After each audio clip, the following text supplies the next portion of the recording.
За би маш тодорхой асуулт асуун. Тэгээд тойрч бүргээд тахгүй тодорхой хариулаад өгчөөрэй гэж хэлмээр байна. За та бүхэн мэдж байгаа одоо тариалт эхэлсэн. Дизель түвш бол одоо тариалт компаниудад хамгийн том өртөг болдог. За бид дараа нь амар хэр хэмжээний тариа хурааж дотоодосоо одоо гурлынхаа төв хийдийг бүрдүүлэх үү? Эсвэл дахиад Орос улсаас оруулж ирэх үү? Бусд дээр одоо хамааралтай байх уу гэдэг зүйл яригдана. За хүнсний аюулгүй байдал гэдээ ярихаар хүмүүс зөвхөн одоо эрүүл хүнс идэх ч юм уу тэр талаасаа хардаг. Хүнсний аюулгүй байдал гэдэг бол тогтвортой хүнсний нийлүүлэлт байдаг. За хамгийн чухал одоо саксны бүтээгдэхүүнүүд бай баскет goods дотор бол энэ гурил будаа орно. За та будаага бид нэр бүрэн тариалж чадахгүй зардал өсвөл маш хүндрэлтэй зүйл гарч ирнэ. За энэ ч утгаараа одоо бизнес эрхлэгч нар яг бодитоор түлшний чинь ямар хэмжээнд очих юм бэ гэдгийг мэдэх хэрэгтэй байна. Дараагийн 4 сарын хугацаанд яг түлшний үн 4, 5, 6, 7, 8, 9, 10 гэд яг сар болгонд хэдэн төгрөгөөр өснө гэсэн прогноз байгаа вэ. Үнэ яг бодитоор хэлмээр байна. Түрүүн дамнам сайд бид нар юу нэг гаргацсан байгаа. Би одоо микрофон дээр хэлж чадахгүй байна гэж байна. Мөн хувьчлуудтай уулзсан энэ талаар мэдээлэл өгсөн гэж байна. За өнөөдрийн байдлаар тариал эрхлэгч нарт ийм мэдээлэл байхгүй. Тариагаа тарих уу, цаашаа яах уу гэд бүгдээрээ хүлээгээд байна. Магадгүй одоо яамтай орох хэсэгт байж магадгүй бах. Тэгэхээр яг бодитоор энийгээ зарлж хэлмээр байна. Яагаад гэхээр тариалан эрхлэгч нар бол өнөөдөр ашигын төлөө ажилтгүй. Хүмүүс ярихдаа юу гэдг вэ гэхээр урамшуул авж байгаа учраас эдгээр ашигтай байна гэж үгүй. Үн барихын тулд татаас өгж үнэ өртгөөсөн даагуур худалдаж авч байгаа өртөгтэй нийлүүлж байгаа тэр хэсгийг нөхдөг. Тэгэхээр яг бодитоор тариалан эрхлэгч нарт та бүхэн дизель түлш шүү. Би одоо нөгөө юуны иргэдийн түлшийг яриаг байна. Дизель түлш ямар үнэтэй болох вэ гэдгээ нэг бүрчлэн хэлж өгмөр байна. За хоёр дахь нь ямар нэгэн түлшний хомсдолд орох уу? Өнөөдөр яг хэдэн тонн түлш та бүхэнд нөөцөнд байна вэ?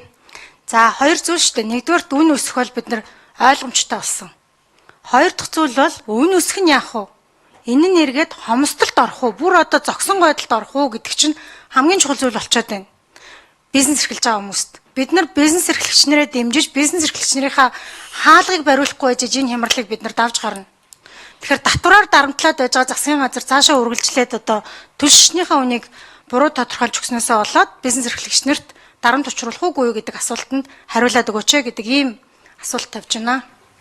За, ажил дээр эзэлгийн яамны төрийн нэрмжиг нарга ташбүрүү гишүүний асуултанд хариулъя. За, хаврын тариалт одоо эрхлэгтэй холбогдлолтой нийтдээ газар тариалангийн одоо салбарт 7500 тонн дизель түлш одоо шаардлагатай байдгаа гэдэг зүйлийг тэргүүн шадар сайдын инх баяр сайд хурал дээр танилцуулаад энэ одоо холбогдох шийдвэрийг бас авч үзэх хэрэгтэй байна гэдэг зүйл ярьсан. За, Монгол банк, сангийн ам, за ингээд татврын ерөнхий газар холбогдох төрийн байгууллагууд нийт импортлогч одоо аж ахуйн нэгжүүдтэйгээ сууж байгаад за энэ 7500 бол одоо өсөн нэмэгдэх нөхцөл байдал дээр нь шаардлагатайгаар 100000 тонн хүргэж өнөөдрийн үн нэмэгдээгүй буюу 1 тонн одоо дизель түвшний үн 3400 төгрөг байхаар хангалттай одоо нийлүүлэлтийг хийгээрэй гэдэг энэ зүйлийг хийлсэн. Хөдөө аж ахуйн яам бол зөвшөөрөөд ингэж бид бүхэн зохион байгуулалтын ажлыг хийж чадна гэсэн дүнгиж өчигдөрхөн хөдөө аж ахуйн яам болон газар насны импортлогч түгээгч компаниудтайгаа уулзалт хийгээд нийтдээ 19 компанид үүргэжүүлээд бүр хуваарийн хийгээд өгсөн. Тэгэхээр одоо бүс нутгаар нь хүртэл одоо юу гэдэг нь баруун бүсээр оруулж иж байгаа бүтээгдэхүүн гэхэд гов алтаа одоо увсад тариалт эрхэлж байна. Энэ одоо чиглэлийн компаниудыг одоо хангалтаар ингээ хангаад явах. Энэ ажлаа бол аль аль талдаа богино хугацаанд хэрэгжүүлээд явъя гэдэг энэ зүйл дээр гар одоо сэтгэл нийлээд хамтран ажиллах санамж жижиг өчигдөр одоо байгуулсан. За мөн одоо компани тодорхой учраас гэрээгээ байгуулж байгаа. Тэгэхээр энэ хэрэгжилт бол 100 хангагдаад явна. Хөдөө аж ахуйн корпорацаараа дамжуулаад явна гэдэг энэ зүйлээ өчигдөр тохироод компаниудтайгаа ингээд хамтарсан уулзалт хийж санамжчгээ байгуулад явцсан байгаа. За дараагийн асуудал нь дизель түвшний нөхцөл байдлын хувьд бол түрүүн одоо танилцуулга дээр гарсан. За бид бүхэн бол Сингапурын одоо плацын үнээр авдаг 25 хоногийн сар эхэлснээс хойш 25 хоногийн дундаж үнийн одоо арифметик дунджаар үнийг тооцоолдог. 95.6 одоо долларын үн баррелийн долларын үн ирсэн. Энэ нь бол 2145 төгрөг нэмэгдэх юм одоо бодит нөхцөл байдлыг үүсгэсэн.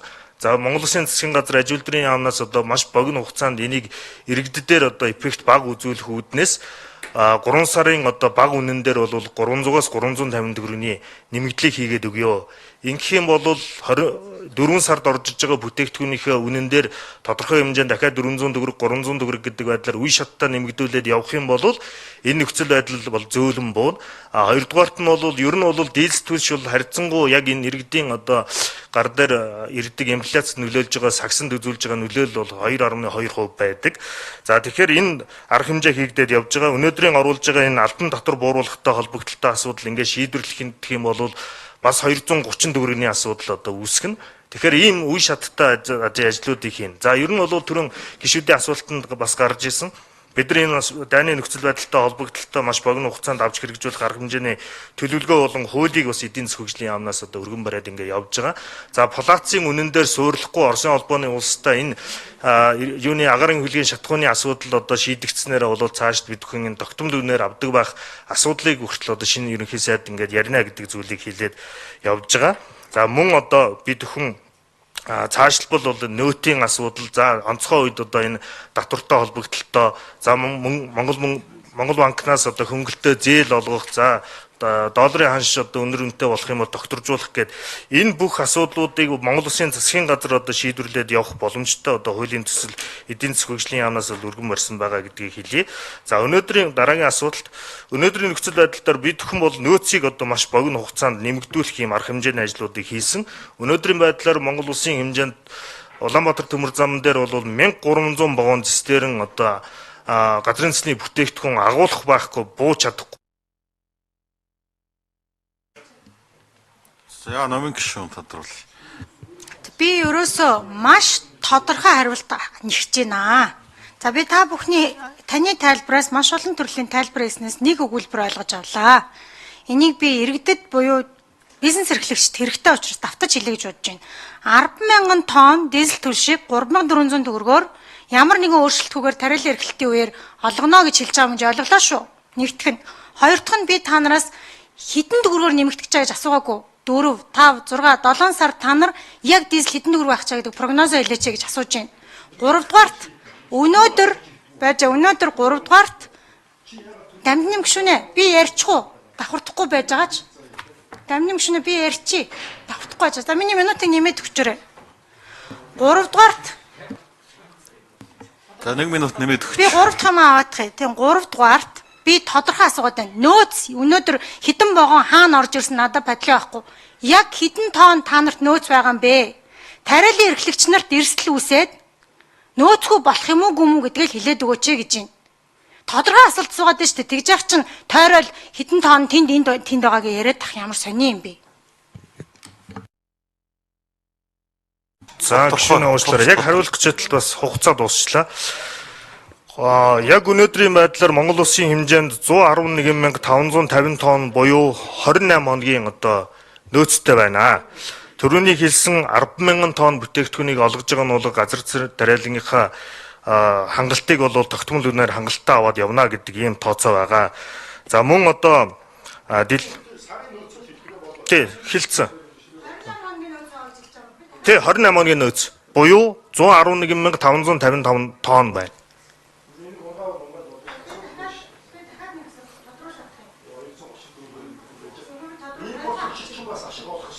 За тодруулъя. Хоёр дахь нь. За дамнам гүшүүнэ би арчаагүй марчаагүй юм яриаг байна. Би тодорхой асуулт асууж байна. Та микрофоны гадуур хүнийг арчаагүй гэдэг шаардлага байхгүй. Төр оруулж ирдэг үг гэж асуугаагүй байна. За гишүүдээ жоохон ёс зүйтэй байя. Гишүүдээ дамдын ном гишүүнэ. Дамдын ном гишүүнэ. Таны хандлага ч огт таалагдахгүй байна. Чам таалагдахгүй би өмнөх хэлж байна. Та хүнийг арчаагүйгээ дуудаад авах шаардлагагүй. Микрофоны гадуур хүнд оромжлоод авах хэрэггүй. Төр оруулж ирдэг бол чи тайлбар биш. Хувийн хвшил оруулж ирдэг чи мэдэж байна. Тэгвэл төрийн бодлогоор хэдэн төгрөг Ашигтай байх ёстой. За хүн асуулт асууж байна. би яг гишүүнийхээ хэмжээнд асуултаа асууж байгаа. Би тантай ерөөсөө яриаггүй. Би засгийн гишүүн байгаа болцсон байна. За дахиад асуучих. Би юу гэж юм гэхээр хувийн хвшил импортлдог байж болно. Гэхдээ сар болгон хэдэн төгрөгийн